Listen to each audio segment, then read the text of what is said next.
Mr. Scary Studios. Number 1.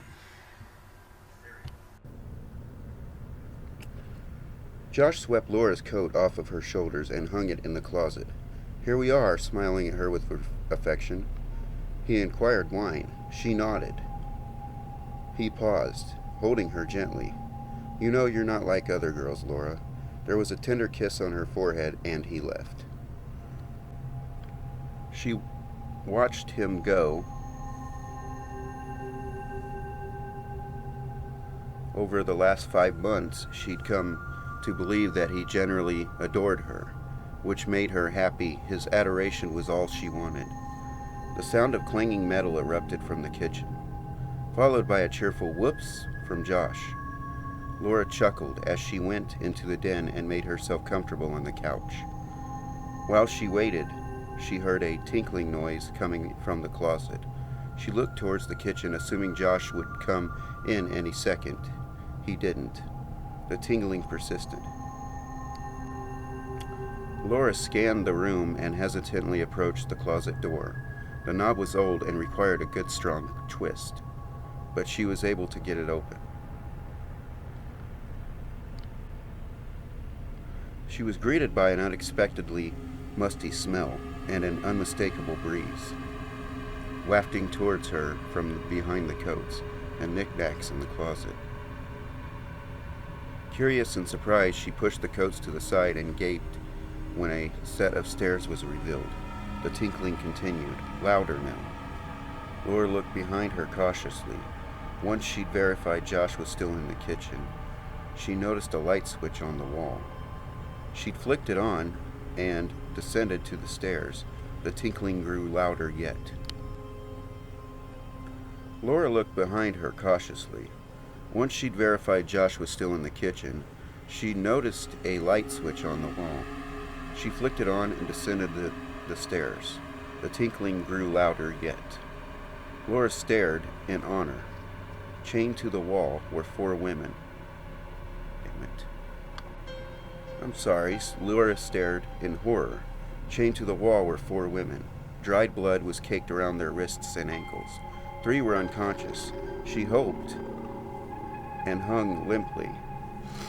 1 was awake, but barely. She weakly moved her arms, causing the tinkling before she could move. There was a voice in her ear. "See, Laura, I told you you're not like other girls," Josh said. None of the others were as dumb. His words were cut off by an elbow to the face. He staggered back to the stairs, just in time for Laura to land a blow to his skull with a fireplace poker. Laura stood over the prone figure, a look of disgust on her face. 5 months of pretending to care about this fuckface, 5 months of concealing her true motives, just to get access to this room.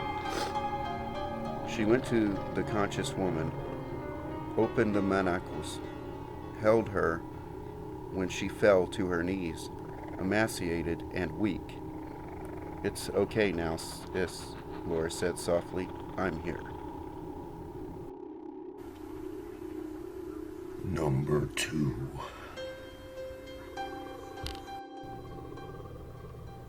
I was 17 years old, and it was around 3 in the morning, and I had just left my boyfriend's house. I was hungry, so I decided to stop by McDonald's on my way home. It was late, so of course the streets were quite empty in my small town. Not unusual. I pull into McDonald's, and I am only car in the drive-thru. I ordered my chicken nugget meal, paid, got my food, and pulled out to the stop sign to check for traffic before pulling out to leave. A man walks up about to cross the street in front of me, looks at me, and I wave to him to go ahead and cross.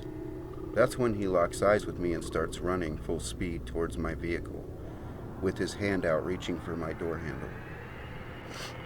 I screamed so loud and hit the gas and took off into the intersection, without even looking for traffic this time.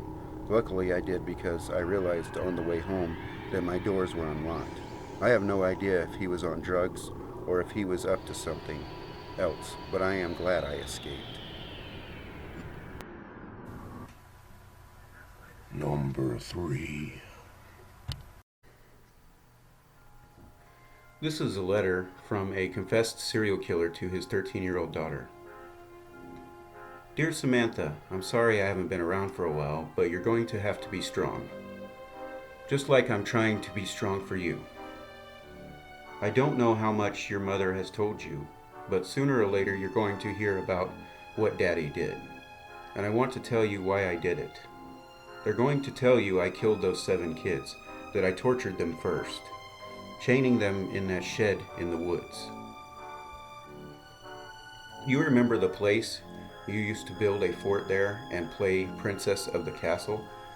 You'll always be my princess. Even after everything that has happened there. You're going to hear about how the victims were starved and forced to eat the one who became before them, and how they'd be chained up until the next one came around to eat them up too. You're going to see my name brought up on websites and social media. Photos of murders are going to be uploaded, and you're going to see those corpses stripped of flesh and put on display for the whole world to see. You're going to hear priests condemning me to hell, and news stations using my name as propaganda for whatever self-serving platform they can find.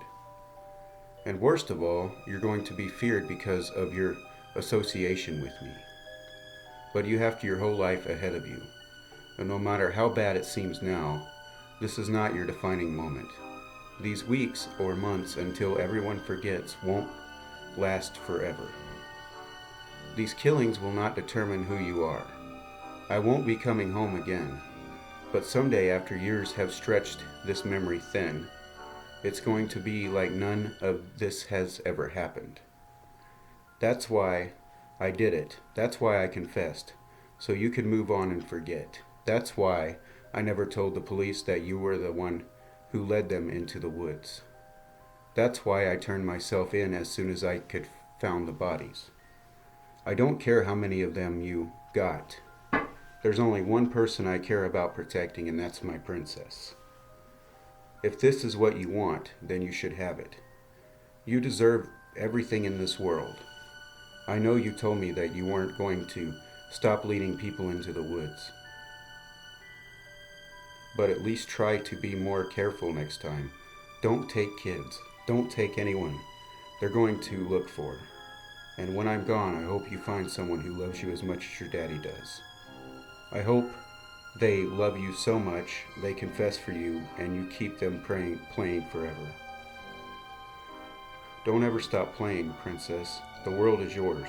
Love, Daddy. This letter was confiscated after an inmate tried to smuggle it out of the visitation room.